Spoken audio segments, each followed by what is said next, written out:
দেখো, বেশি কথা না বলে শুরু করি ডিপিএসপি সম্পর্কে, direct principal of state policy. কিছু ইম্পর্টেন্ট ফ্যাক্ট সেটা দেখব।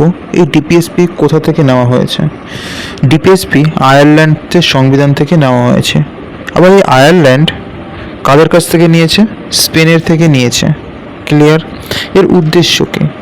উদ্দেশ্য হলো দেশের জনকল্যাণকামী রাষ্ট্র তৈরি করা, ঠিক আছে?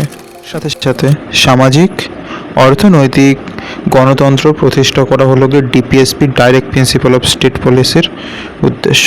ক্লিয়ার? বোঝা গেল? এবার চলে আসি, ডিপিএসপি এটা কি বিচারযোগ্য, মানে জাস্টিসিয়েবল? না, এটি জাস্টিসিয়েবল নয়।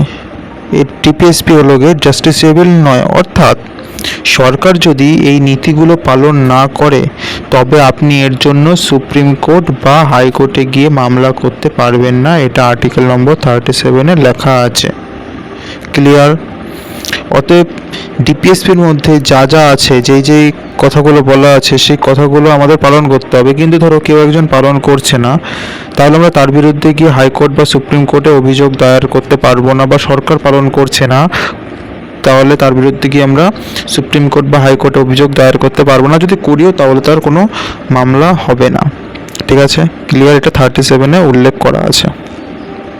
সব থেকে যে গুরুত্বপূর্ণ আর্টিকেলগুলো সেগুলো এখানে দেখে নেব, যেগুলো ইম্পর্টেন্ট আছে। ডিপিএসপি যেটা স্টার্ট হয়ে থাকে কোথা থেকে? আর্টিকেল নম্বর 36 থেকে 51 এর মধ্যে, ঠিক আছে? এবার সবগুলো তো দেখে নেবে, কিছু কিছু যেগুলো ইম্পর্টেন্ট সেগুলো আগে পড়ে নিই আমরা। যেমন আর্টিকেল নম্বর 40 আছে, এখানে বাংলা লেখা আছে, ইংলিশে করে নেব। আর্টিকেল নম্বর 40, এটা 0 থেকে যেহেতু স্টার্ট হচ্ছে, আর গ্রাম পঞ্চায়েতের যে কোনো কাজই হোক 0 থেকেই স্টার্ট হয়, কারণ গ্রামে তো 0, সেখান থেকে উন্নয়ন আস্তে আস্তে হবে, বেশি হবে। আর এটা হলো গান্ধীজির স্বপ্ন ছিল যে ভারতের গ্রামে গ্রামে পঞ্চায়েত হোক, ঠিক আছে? আর এই কথাটা উল্লেখ কোথায় আছে? আর্টিকেল নম্বর 40-এ গ্রাম পঞ্চায়েতের ব্যাপারে কথা উল্লেখ আছে আর্টিকেল নম্বর 40-এ, ঠিক আছে? এবার আসি 44, 4 দেখো 4 আর 4 দুটোই সংখ্যা সমান, তাহলে ইকুয়ালিটি আছে, সমান। ইউনিফর্ম মানে সমান আছে, তাই তো? তাহলে এর থেকে মনে রাখতে পারো 44 আর্টিকেলে বলা আছে ইউনিফর্ম সিভিল কোডের সম্পর্কে। কিন্তু ইউনিফর্ম সিভিল কোড হলো গিয়ে সবাই সমান অধিকার পাবে, সবার জন্য আইন সেম হবে, একই হবে। ভারতবর্ষে বসবাসকারী হিন্দু, মুসলিম, শিখ, ইসাই যেই ধর্ম থেকে যে হোক না কেন প্রত্যেকের জন্য একই আইন হবে। এই কথাটা বলা আছে ইউনিফর্ম সিভিল কোডে। কিন্তু কেউ যদি এটা করে, সেজন্য দেখবে হিন্দুদের জন্য আলাদা ল আছে, মুসলিমদের জন্য আলাদা আলাদা ল আছে, ঠিক আছে? সেই জিনিসটাকে বদলানোর চেষ্টা করা হচ্ছে যে ভারতবর্ষে যেহেতু সেকুলার, সেজন্য সবাইকে সমান আইন মানতে হবে। সে যাই দোষ করুক না কেন, প্রত্যেকের জন্য সমান আইন হবে, সমান শাস্তি হবে, সে যেই ধর্ম থেকেই হোক না কেন। এই কথাটা আর্টিকেল নম্বর 44-এ বলা আছে, কিন্তু এটা কার্যকরী না পুরোপুরিভাবে, ঠিক আছে? কোথাও কেউ যদি নাও মানে, তাহলে তার বিরুদ্ধে সুপ্রিম কোর্টে কোনো অ্যাকশন আমরা নিতে পারবো না, মানে অভিযোগ দায়ের করতে পারবো না। সোজা কথা বলি, আর্টিকেল 45-এ 0 থেকে 6 বছর বয়স পর্যন্ত শিশুদের যত্ন নেওয়ার কথা বলা হয়েছে। আর আর্টিকেল নম্বর 21-এতে বলা হয়েছে 6 থেকে 14 বছর বয়সী শিশুদের যত্নের কথা। আর এটা হলো মৌলিক অধিকার, ফান্ডামেন্টাল রাইট। অতএব এইটা যদি 6 থেকে 14 বছর বয়সী শিশুদেরকে যদি শিক্ষা প্রদান না করা হয়, তাহলে যদি কেউ গিয়ে তার বিরুদ্ধে মামলা দায়ের করে, তাহলে সেটা কিন্তু সুপ্রিম কোর্ট দেখতে বাধ্য। কিন্তু এই ক্ষেত্রে সুপ্রিম কোর্ট দেখবে না। ক্লিয়ার? 47-এ বলেছে যে 47-এ মদ ও নেশা নিষিদ্ধকরণের কথা আর্টিকেল নম্বর 47-এ বলেছে। দেখো ট্রিক্স এখানে যেটা বলেছে যে 1947 সালে দেশ স্বাধীন হয়েছিল, স্বাধীন দেশে সবাই সুস্থ থাকবে, তাই মদ, ড্রাগস এই সমস্ত নেশার জিনিস নিষিদ্ধ ছিল।